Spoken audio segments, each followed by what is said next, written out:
This is JT, the Less Than Average Car Guy. Story time. So, people have asked me what happened to my first Mach-E. So originally, I bought my first Mach-E at the very end of 2022. It was a Mach-E GT Performance Edition. When I bought that particular vehicle, first of all, it was for my wife. And unfortunately, I have given into the whole idea that this was the new norm when it came to the whole automobile shortage due to the whole 2020 stuff that was going on. I refer to it as the hokey pokey.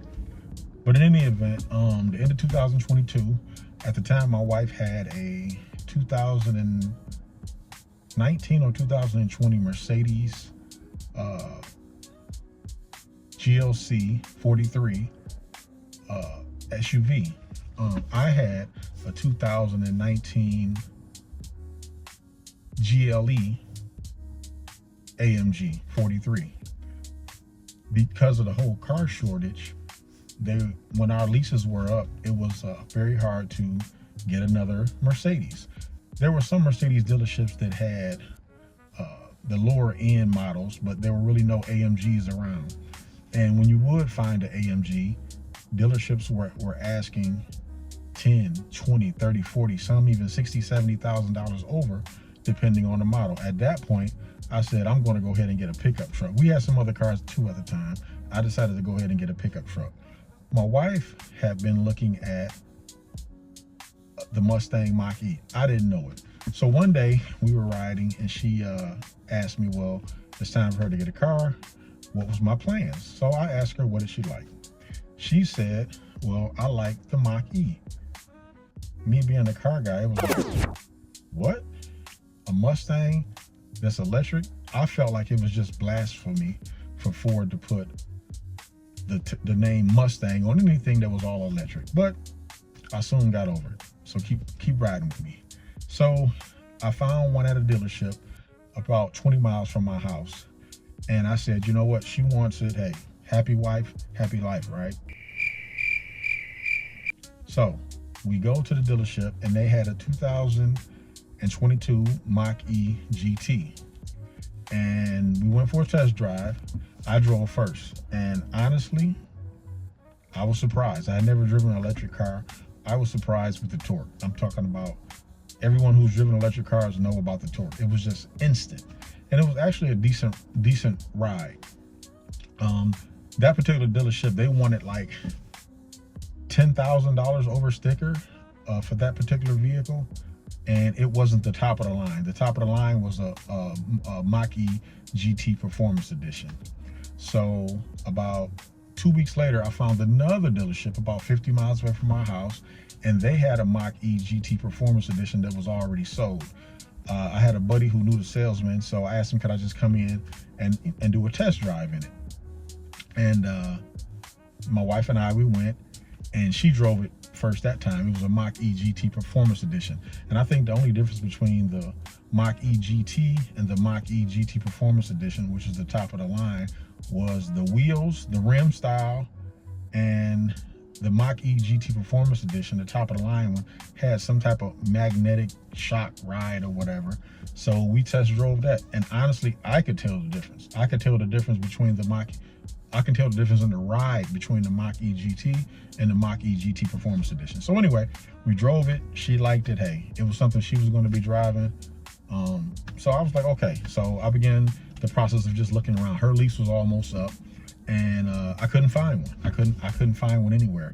That was the time during the whole automobile shortage, chip shortage. I mean, just you couldn't get cars, not higher end model or trim models.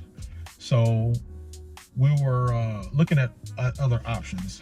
So what I didn't tell her. So I'm looking, I just kind of expanded the search, and I found a dealership in Tennessee, Lenore Ford in Tennessee, and they had one. And my wife, her Mercedes was black. She kind of liked black cars, so she had Lenore Ford in Tennessee. They had a black one. I called, touched bases with the salesman. We talked about some numbers. And at that particular time, they wanted $6,000 or $7,000 over sticker but it was a catch. And thinking back, I shouldn't have did it, but I did, because like I said, I gave into the whole thing that, oh, this is the new norm. You know, cars are going to be scarce. It's going to be 5-10 years before you can get cars. So I gave into it. But anyway, this was the deal. They wanted, I believe it was $6,000 or $7,000 over sticker for the car. At that time, as many of you know, there was a $7,500 tax credit on electric vehicles. However, the dealership claims that they did a dealer trade for the car, and the previous dealer who had the car titled it, so for the tax credit. So the other previous dealership allegedly titled the car, got the $7,500 tax credit, and although the car only had 11 miles on it when I bought it, it was sold to us as new, so I couldn't even lease it. So when I bought the car, I got the full extended warranty. I got the service contract, everything on it, by being the first couple of years of the electric car, just to kind of protect myself in my mind, just in case anything happened. So I bought the car, and my wife didn't know I bought the car, and I had it shipped from Tennessee.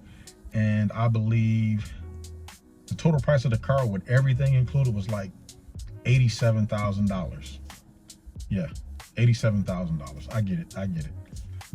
So the car came, I surprised my wife with it, and she loved it. I was happy that she was happy. I believe it came on like 100% charge. So we didn't have the setup at home to charge it. It did come with I believe a level 2 charger and the one you just plug into the house. So the first couple of days she had it, she drove it and needed a charge. I tried to do the house charge and kind of Google found out how many miles you get per hour or whatever, and it just takes too long to charge it. So I said, okay, well, let's go to Meijer. We had to do some grocery shopping, so we went to Meijer and I plugged the car in, and I just didn't like that. I didn't like kind of being a sitting duck. We did do some shopping briefly, but I think it took like 20. I think when we plugged it up, it was at 30% or something, 20, high 20s. And we shopped for maybe a half an hour to 40 minutes. And we came out, the car was at 80% or just a little over. And if my memory serves me correctly, that particular charging session cost us like $25 or $26 or something like that. So I thought that was expensive. But anyway, I did that. And actually the very next day, I was driving one of my other cars and I saw a gentleman who had a Mach-E GT, and I flagged him over and, asked him how he liked it or whatever. He said he had it for a few months. I told him I just bought my wife one, and I asked him, did he have the charger at the house? And he said, yeah, I have the charger at the house. So I said, well, how much did it cost you? And he told me $4,500. And I'm like, what? I know this is probably things I should have just researched before I bought the car, but hey, it was kind of an impulse buy, but not really. So I said, what? So anyway, I started doing some Google searches on the whole charging process, and it's 3 levels. The one you plug in, what is that? At the 120 line or 110 in a regular house socket. Then there was a 240 that you can get installed, and the car came with another unit that you can plug into that 240. And then the top of the line level charger was the one where you have to buy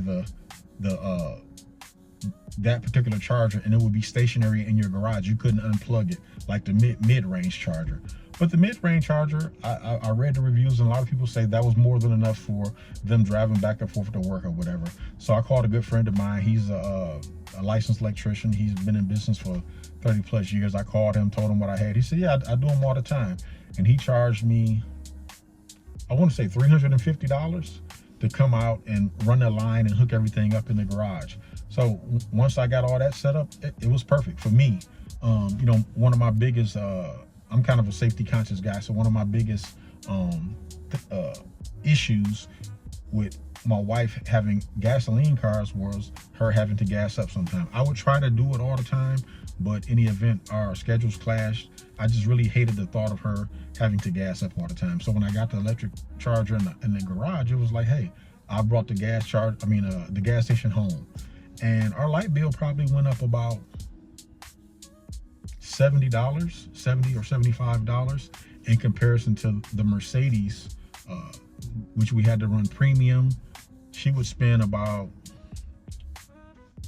at least $100 a week on fuel, going back and forth to work, running her errands, shopping, and stuff like that. So to me, it was a good deal. And you know, for the following several months, she loved the car. You know, I liked it. Not that I speed or anything, but it's something about the car. Electric cars, it's like you get your errands ran quicker. So she loved the car. She absolutely loved it. So everything was smooth. So we had the car for about 10 months, I believe. And she called me one day. I was working, and she called me. She said, well, I'm on my way home right now, and the computer screen in the car went completely blank. And I'm like, what? She's like, yeah, it's completely blank. You can't see anything. The radio is playing low, but I can't even adjust the volume, whatever the case may be. So I said, okay, well, go ahead and park it in the garage. Don't even hook it up to the charger. When I get home, I'll take a look at it. So that evening I got home and I took a look at it, and it was what she said. The computer screen that controls everything. The computer screen controls the radio, the heat, the air conditioning, everything in the car. I drove the car. I kind of, you know, tinkered with it, looked at it, did some Google searches. I couldn't figure it out. So I called the dealership the following day and told them that I was going to bring the car in. And I took it to a dealership here in near Detroit, Michigan, called Suburban Ford of Troy. And I took it in. I took it in, and they took the car, and they said, well, okay, we'll try to, you know, do a diagnose the problem, and we'll get back with you. So if it was not the very next day, it may have been 2 days. They called me and they said, you know, we have a problem. I said, well, what's the problem? They said it was, I forget the name of it. It was some type of module that they needed. And they said, listen, we know exactly what the problem is. However, due to the chip shortage and the shortage of other parts, we don't know when we're going to get it. And it could be a week, it can be a month, it can be longer. We just don't know. We can't tell you. But one thing I can say about Suburban Ford of Troy here in Michigan, they took great care of us. They gave us brand new top of the line Expeditions to drive. They just really took good care of us. So we did that for about 3 weeks. I would call, and they would follow up. I didn't have to call all the time. They would follow up at least once a week. And if I didn't hear from them by the end of the week, I just assumed they were busy or whatever. I'd give them a call, and they would, you know, say, hey, nothing yet. And like I said, they kept, you know, giving us loaners, brand new top of the line Expedition. I'm talking platinum level editions. And we were able to drive them up to 1,000 miles, and then we would take them back, and they kept us in loaners. So after about 3 weeks, I started researching the lemon law here in Michigan, and I kind of found some horror stories. I kind of literally found some horror stories when it came to the lemon law, and it was something that I was dreading even doing. So I did reach out to one attorney, and I was waiting for him to get back with me, and he never got back with me. 2 or 3 days went by, and we were coming up on about a month at this time of our vehicle being in the dealership. And I called another attorney, and I left a message, and I gave him about 2 or 3 days. And this particular attorney, she was a female, she didn't call me back. So I did a little more research, and it was just, you know, finding about the lemon law and how it could be a lengthy process or whatever the case. And I was just discouraged from even pursuing that. So, hey, I guess I had the bright idea. I said, well, you know what? Let me just reach out to the Ford Motor Company, find their general customer service number, and contact them and see, you know, if there's anything they could do. So that's what I did. I contacted Ford. The lady I spoke with, the representative, I told her exactly what was going on. I gave her the VIN number to the vehicle, and she said, okay, I'm going to transfer you to, I forgot the name of the lady, but to the Buyback department. I didn't even know what a Buyback was. So she transferred me to the Buyback lady at Ford Motor Company, and I didn't get through. So it prompted me to leave a message. I left a message, and I would say it wasn't 3 hours later, the lady called me back. She kind of had me go through the whole scenario, what's going on. I gave her the VIN number of the vehicle, told her what dealership it was in. Very nice lady, very nice lady. I told her, you know, gave her all the information. She explained the buyback process. She said, well, look, I'm going to start the buyback process. Since your car can't be repaired, this is how it's going to do. I'm gonna do a evaluation. Send me all your loan documents. She wanted my loan documents. At that time, the car was financed through Bank of America. She said, I want all, your purchase documents, your loan documents, the registration for the vehicle, and it was one other thing, I can't remember. But anyway, so I put the packet together. I sent that to her the following day. She acknowledged it, the receipt of it by way of email, and so the process began.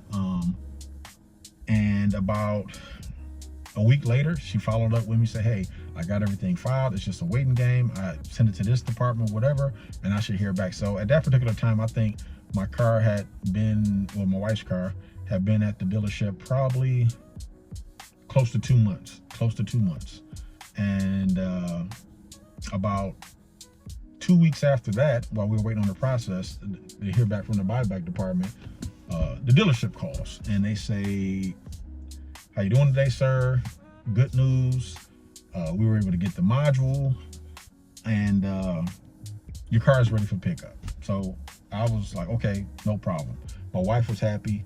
I came home, got the loaner vehicle, which was an Expedition at the time, and I took it back to the dealership, and the car was all set. I'll never forget, I picked the car up on a Friday. I don't remember the exact day, but it was a Friday.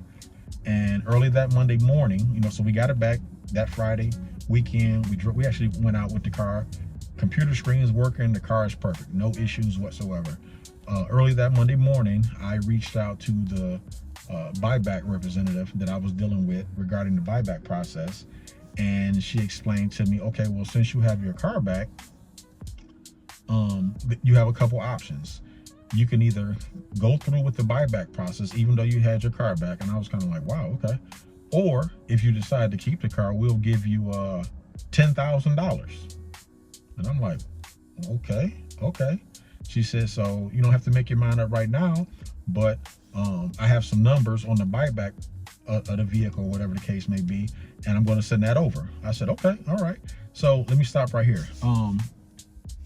Like I say, I bought the car at a time where cars were short. I mean, there was a shortage of vehicles. You couldn't get higher level trims. There was a chip shortage, everything dealing with the hokey pokey. And so I was kind of in a precarious situation where I was upside down on the car.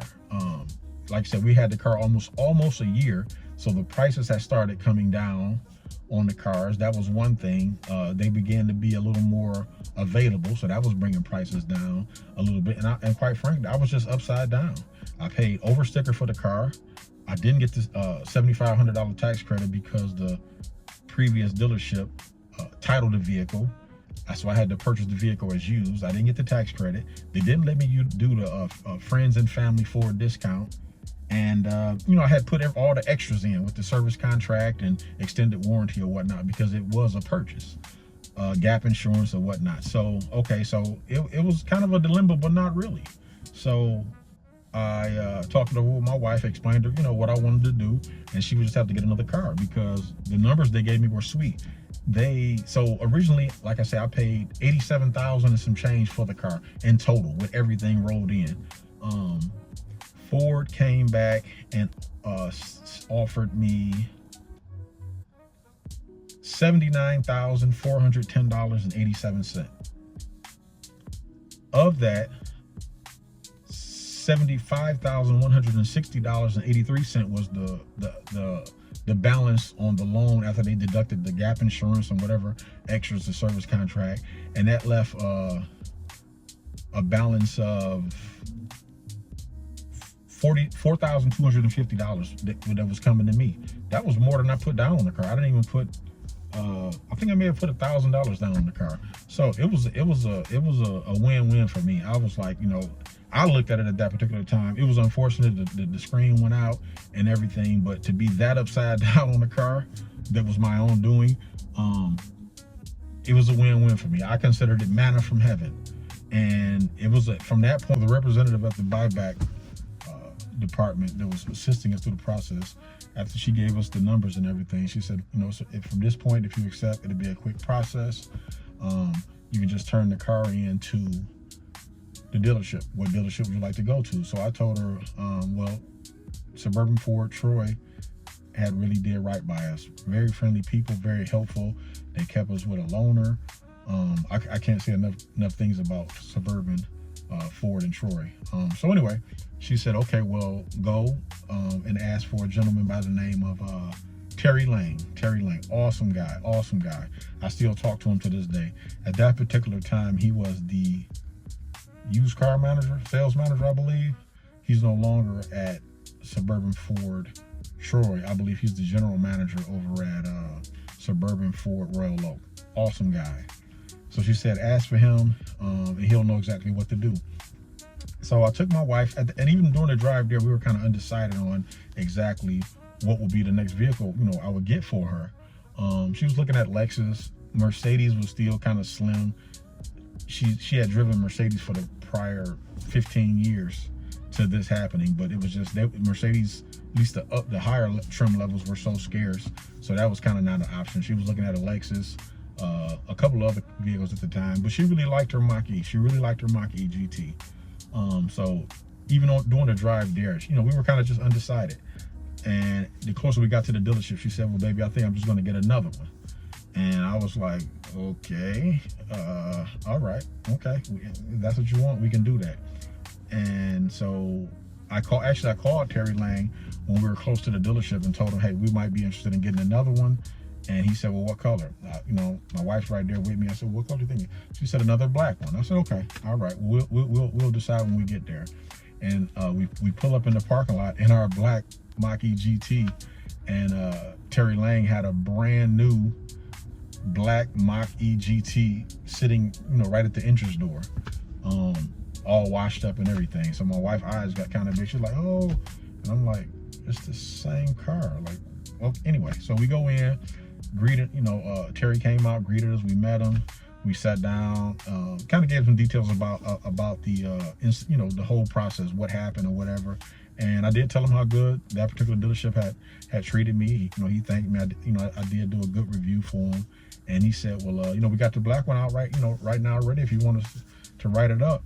And me and my wife, we went out there and looked at it. Like, we don't already have a black Mach-E GT Performance Edition, but we went out there and looked at it, walked around, and she was like, okay. But what caught my eye was they had on the showroom floor, they had a white one. It was like a metallic pearly white with the black trim, black wheels. I thought it looked better.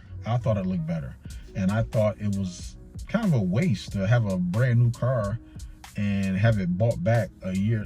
The process started less than a year, but have it bought back a year later and then go back and get the same exact car, the same color. I thought that was a waste. Plus, I thought the white one looked better. I just thought the white with the black accents and black wheels, it was just a sharper car to me. So my wife, like she normally does, didn't listen to me. So she kind of did a family poll. She called, our kids. She called my mother-in-law, my sister-in-law, a couple of her friends, and we sent a small video of the car on the showroom floor. And to her surprise, everybody agreed with me. So, I told the gentleman, I said, hey, I think we're gonna go ahead and buy another one and give it. This is all the same day, within an hour. And we had a salesman who actually sold us the car. His name was Brian. I'm not gonna even try to butcher his last name. Lagobna. He's still a salesman, a new car salesman over at Suburban Ford in Troy. And we worked a deal. And this time we did a lease. And we got the miles we wanted. We got everything we wanted. We got the miles we wanted. The note was substantially lower. So hey, again, happy wife, happy life. And they literally opened up the showroom, slid the glass back, and my wife literally drove it off the showroom floor. Before we left the dealership, Terry had sent all the paperwork into the buyout department or whatever the case may be. And when I say the following morning, I'd already given her, my account information and everything. When I say the following morning, I called the credit union and I couldn't get through just to make sure they received payment, because I believe Ford wired, not credit union, they wired my Bank of America, the payoff.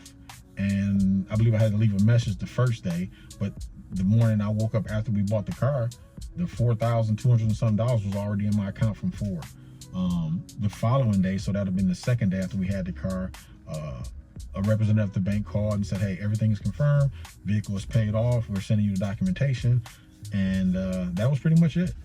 So like I say, I know on social media and just in the news in general, a lot of times Ford can get a lot of bad publicity, you know, with recalls or whatnot, especially, you know, which I think every automaker is still struggling figuring out the whole electric car market and products.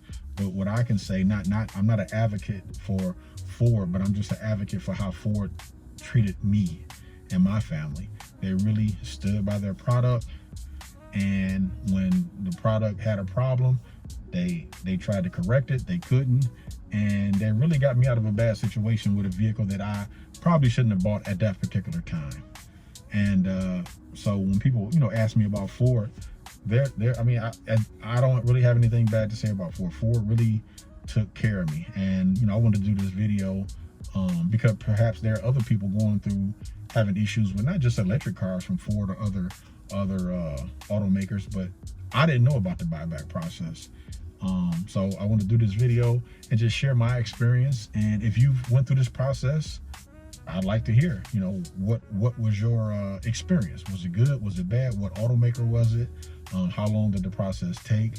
And for those of you who may have be having issues, try checking into the buyback program instead of going the lemon law route and having to get a lawyer and dragging things out. So like I said, that's my story. And currently we still have the white Mach-E GT Performance Edition. I think we have less than probably about another year left.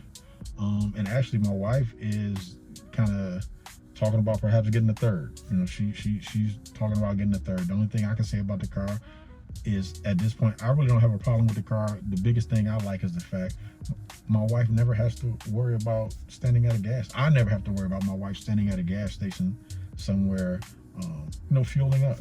It's convenient. It is a nice car. I like the car. I just I don't like the whole electric thing when it comes to a vehicle you're trying to go long range. Like, we've never taken the car on a road trip or whatever. We have other cars, and we have one vehicle that I didn't put on the channel. She's kind of shy. We have a Pacifica, and I love it, but anyway, she's kind of shy. That's kind of our road trippy car. But like I say, the electric car is worked for us. Ford stood by that product. So like I say, get in the comments, let me know if you've had a similar experience to mine. Let me know how it went rather.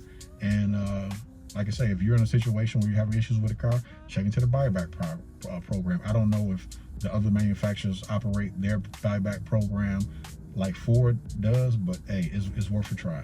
So like I say, thanks for tuning in, watching this video. I hope I helped somebody. I hope you would like and subscribe, and I'll be back at you real soon. Blessings and peace. Everybody take care.